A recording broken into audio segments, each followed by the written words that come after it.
मैं जाट शूरवीर महाराजा सूरजमल बोल रहा हूं। मैं वही हूं जिसे जाट जाति का प्लूटो या जाटों का अफलातून भी कहा जाता है। मैं वही सूरजमल हूं जिसके शौर्य और बहादुरी की गाथा उत्तरी राजस्थान के बच्चे बच्चे के मुंह से सुनने को मिल जाएगी। वही सूरजमल जिसके दादा चूड़ामन ने जोधपुर की राजकुमारी इंदिरा कुमारी को पठानों के बादशाह फर्रुखसियार के हरम खाने से बाइज्जत आजाद करा के वापस राजा अजीत सिंह को सौंपा था। मैं वही सूरजमल जिसने पानीपत के युद्ध में अहमद शाह अब्दाली से हारने के बाद मराठे वापस लौट रहे थे तो उनकी महिलाओं और बच्चों को शरण दी और काफी समय तक यहां रखा। मैं वही महाराज सूरजमल जिसने अपनी दूरदर्शिता का प्रयोग कर लोहागढ़ दुर्ग का निर्माण करवाया। मैं वही हूं जिसने भरतपुर रियासत की स्थापना की। मैं वही हूं जिसे ब्रजराज की उपाधि दी गई। मैं वही सूरजमल हूं जिसने भरतपुर के जाट साम्राज्य को नई ऊंचाइयों तक पहुंचाया, जो उस समय भारत में किसी भी शासक के लिए करना लगभग नामुमकिन था। मैं वही सूरजमल हूं जिसने अपने जीवन में 80 युद्ध लड़े और सभी में विजयी रहा। मैं आपको बताते चलूं कि वो सूरजमल भी मैं ही हूं जिसने बागड़ू की लड़ाई में भारी बारिश के बीच 50 घाव होने के बावजूद अकेले ही 160 दुश्मनों को मौत के घाट उतार दिया था। आज मैं आपको बताऊंगा कि कैसे मैंने उस समय की सबसे शक्तिशाली रियासतों को धूल चटाई और संपूर्ण भारत में अपने नाम का डंका बजाया।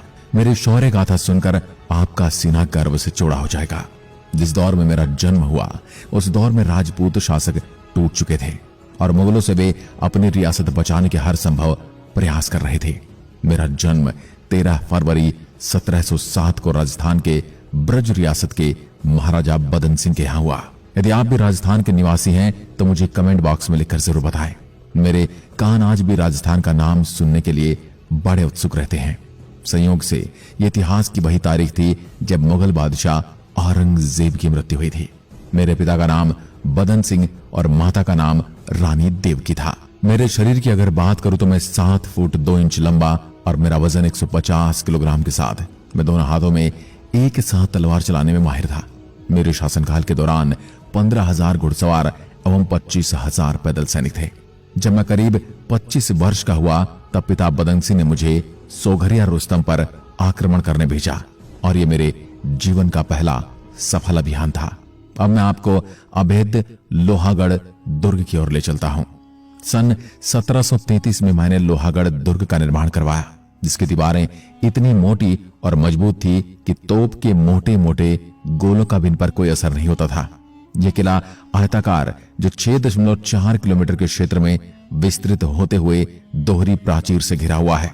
इसकी भीतरी प्राचीर ईंट पत्थर की बनी हुई है और बाहरी प्राचीर मिट्टी की बनी हुई है।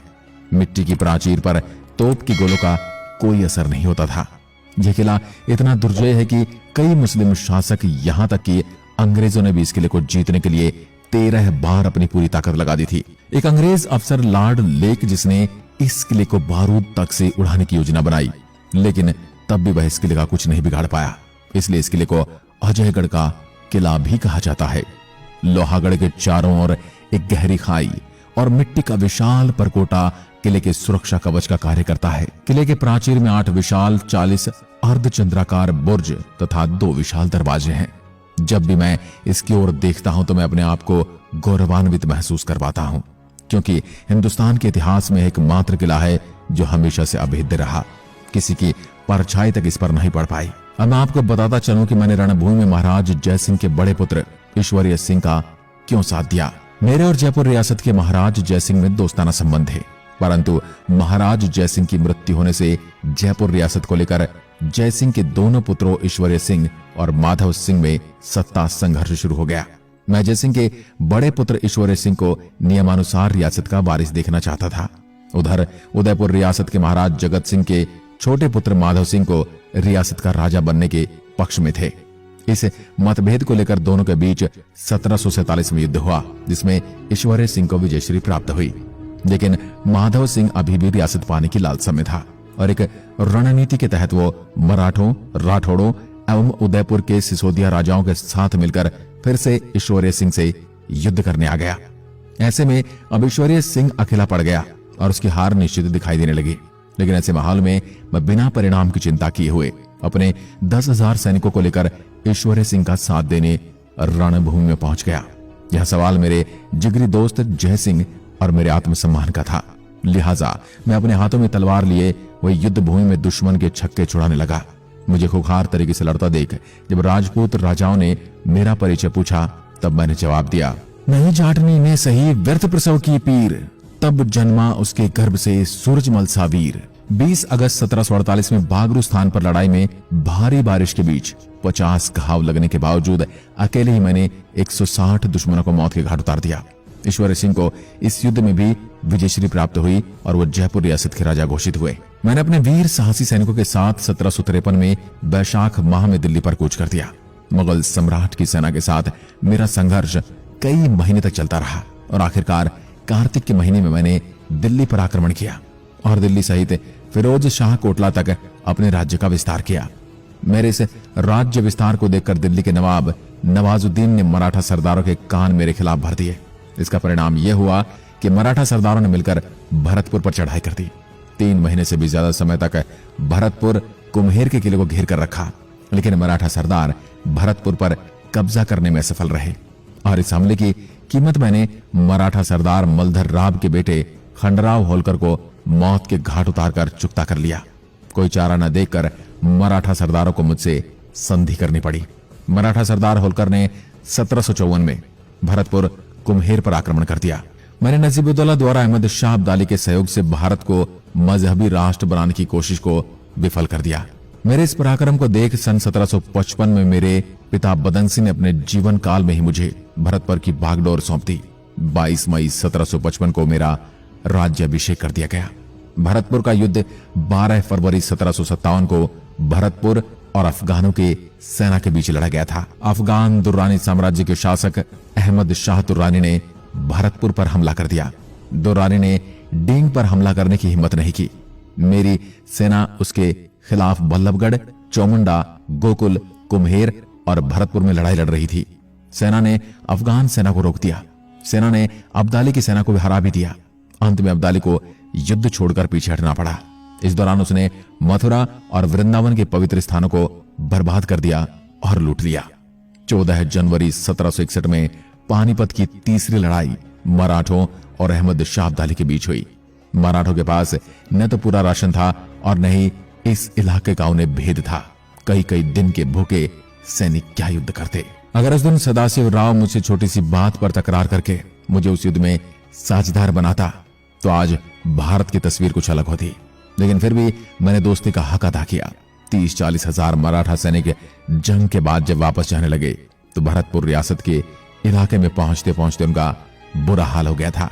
जख्मी हालत में भूखे प्यासे सब मरने की कगार पर थे और ऊपर से भयंकर सर्दी भी थी। 10 दिन तक मैंने उन्हें भरतपुर में रखा। उनके भोजन एवं कपड़ों का इंतजाम किया। महारानी किशोरी ने भी जनता से अपील करके अनाज आदि इकट्ठा किया। उस समय के हिसाब से करीब 20 लाख रुपए उनकी सेवा पानी पर खर्च हुए। जाते हुए हर आदमी को 1 रुपया, 1 सेर अनाज और कुछ कपड़े दिए गए ताकि रास्ते का खर्च निकाल सके। कुछ मराठा सैनिक लड़ाई से पहले अपने परिवार को बिलाए थे और उन्हें हरियाणा के गांव में छोड़ गए। कई सैनिकों की मौत के बाद उनकी विधवाएं वापस नहीं गई। बाद में वे परिवार हरियाणा की संस्कृति में रम गए और कुछ मराठा परिवार यहां ही बस गए, जो बाद में चलकर भगोड़ ब्राह्मण कहलाए। यह बात उस समय की है जब मराठे बहुत ताकतवर बन गए थे। उनके सामने लड़ने की किसी की हिम्मत नहीं थी। इसी वजह से वो अपने साथ में औरतें और बच्चों को भी लेकर चलते थे। दिल्ली की तो उस समय कोई हैसियत ही नहीं थी कि वो मराठों से लड़ सके। दिल्ली के दीवाने खास को लूटकर मराठों ने सिक्के ढलवा दिए थे।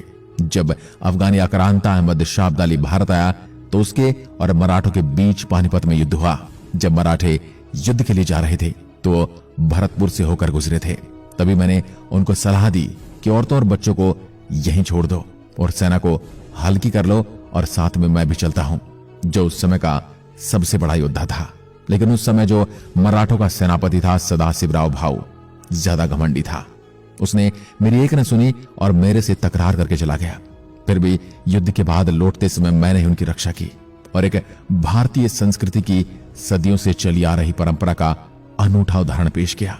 2019 में बॉलीवुड वालों ने एक फिल्म बनाई थी पानीपत, जिसमें उन्होंने शूरवीर योद्धा सूरजमल को गलत बताया क्योंकि महाराष्ट्र में फिल्म बना रहे हो तो क्या लोग मराठों को गलत बता सकते हैं? नहीं। तो उन्होंने राजस्थान के शूरवीर योद्धा सूरजमल को उस समय फिल्म में गलत बताया, जिसका काफी विरोध भी किया गया। बाजीराव मस्तानी, पद्मावत और पानीपत जैसी फिल्मों को देखने के बाद जहन में एक ही बात आती है कि बॉलीवुड वालों को इतिहास पर फिल्म बनानी आती ही नहीं। इन्होंने भारतीय इतिहास को तरोड़ मरोड़ कर इनके अपने हित के अनुरूप ही दर्शकों को परोसा है। इसके बारे में आप क्या कहना चाहते हैं? कमेंट में लिखकर जरूर बताएं। उस काल में आगरा सबसे धनी नगर था। मैंने दोआब क्षेत्र में अपना प्रभाव फिर से स्थापित करने के लिए आगरा के किले पर कब्जा करने का फैसला किया। 3 मई 1761 को 4000 सैनिकों के साथ मैंने सेना बलराम की कमान में आगरा पहुंची और आगरा किले के किलेदार को मेरा संदेश दिया गया कि सेना यमुना पार करना चाहती है और शिविर की जगह की जरूरत है। किलेदार ने डेरा डालने की स्वीकृति दे दी। इस बीच सेना ने किले में प्रवेश करना आरंभ कर दिया, जिसका पहरेदारों ने विरोध किया, जिसमें 200 लोग मारे गए। सेना ने जामा मस्जिद से युद्ध आरंभ किया। इस अवधि के दौरान मैं स्थितियों का निरीक्षण करने के लिए मथुरा में रुका।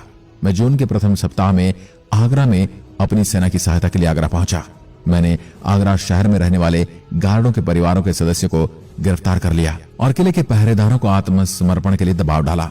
अंत में 1 लाख रुपए की रिश्वत और 5 गांवों की जागीर लेकर किलेदार आत्मसमर्पण करने को तैयार हो गया। इस प्रकार 1 महीने की जब्ती के बाद मैंने 12 जून 1761 को आगरा किले पर कब्जा कर लिया। मेरे शासनकाल के समय जाट राज्य अपने सर्वोच्च शिखर पर था। मुगल शासन के मध्य मैंने भरतपुर को एक शक्तिशाली राज्य स्थापित किया। उस समय भरतपुर राज्य इतना शक्तिशाली हो गया था कि मुगल एवं अन्य राजनीतिक शक्तियां उसकी सहायता मांगने को आतुर रहती थी। सन 1763 में मैंने अपनी सेना सहित दिल्ली को चारों ओर से घेर लिया और मैंने अपनी सेना की एक टुकड़ी को किले पर गोले दागने का आदेश दे दिया। इस पर दिल्ली सेना को पीछे हटना पड़ा। कुछ वक्त के लिए युद्ध शांत हो गया तो मैंने अपनी सेना का निरीक्षण करने के लिए मैं मुट्ठी भर घुड़सवार अपने साथ लेकर चल पड़ा और इसी क्षण का फायदा उठाते हुए नजीबुद्दौला की सेना के घुड़सवारों की एक टुकड़ी ने मुझ पर चुपके से हमला कर दिया। अचानक से हुए इस हमले की वजह से मैं हड़बड़ा गया और देखते ही देखते मेरी शत्रु सेना ने मुझे चारों ओर से घेर लिया। 25 दिसंबर सन 1763 को 55 वर्ष की आयु में मैं नवाब नजीबुद्दौला के साथ हुए युद्ध में गाजियाबाद और दिल्ली के मध्य हिंदन नदी के तट पर मैंने वीरगति पाई। मेरी युद्धों एवं वीरता का वर्णन सूदन कवि ने सुजान चरित्र नामक रचना में किया है। तो दोस्तों, ये थी जाट शूरवीर महाराजा सूरजमल की शौर्य गाथा। हम तो उनके बारे में क्या ही कुछ बोलें, वो अपने आप ही एक महान योद्धा हैं। शाहदरा जो यमुना नदी के तट पर स्थित है, पर महाराजा सूरजमल की समाधि बनी है। महाराजा सूरजमल की अंत्योष्टि कृष्ण की पवित्र भूमि गोवर्धन में हुई थी। वहां पर बाद में कुसुम सरोवर पर छतरी बनाई गई। उनकी चारित्रिक विशेषताएं: पराक्रमी महाराजा सूरजमल एकमात्र जाट राजा थे। वे असाधारण व्यक्तित्व के धनी थे जिन्होंने हमारे इतिहास के एक स्वर्णिम पृष्ठ की रचना की। वो अपने इतिहास में महाराजा सूरजमल को सिर्फ एक योद्धा बनाकर रख दिया है, जबकि वो एक योद्धा होने के साथ साथ एक नैतिक गुणों के धनी भी थे। उनका मानना था कि मानवता ही मनुष्य का एकमात्र धर्म है।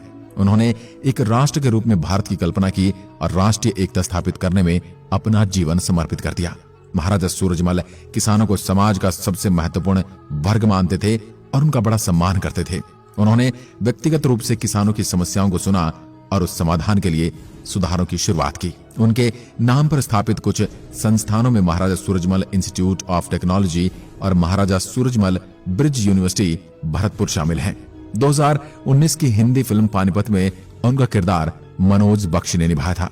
1994 में हिंदी टीवी श्रृंखला द ग्रेट मराठा में उनके चरित्र को अरुण माथुर द्वारा चित्रित किया गया था।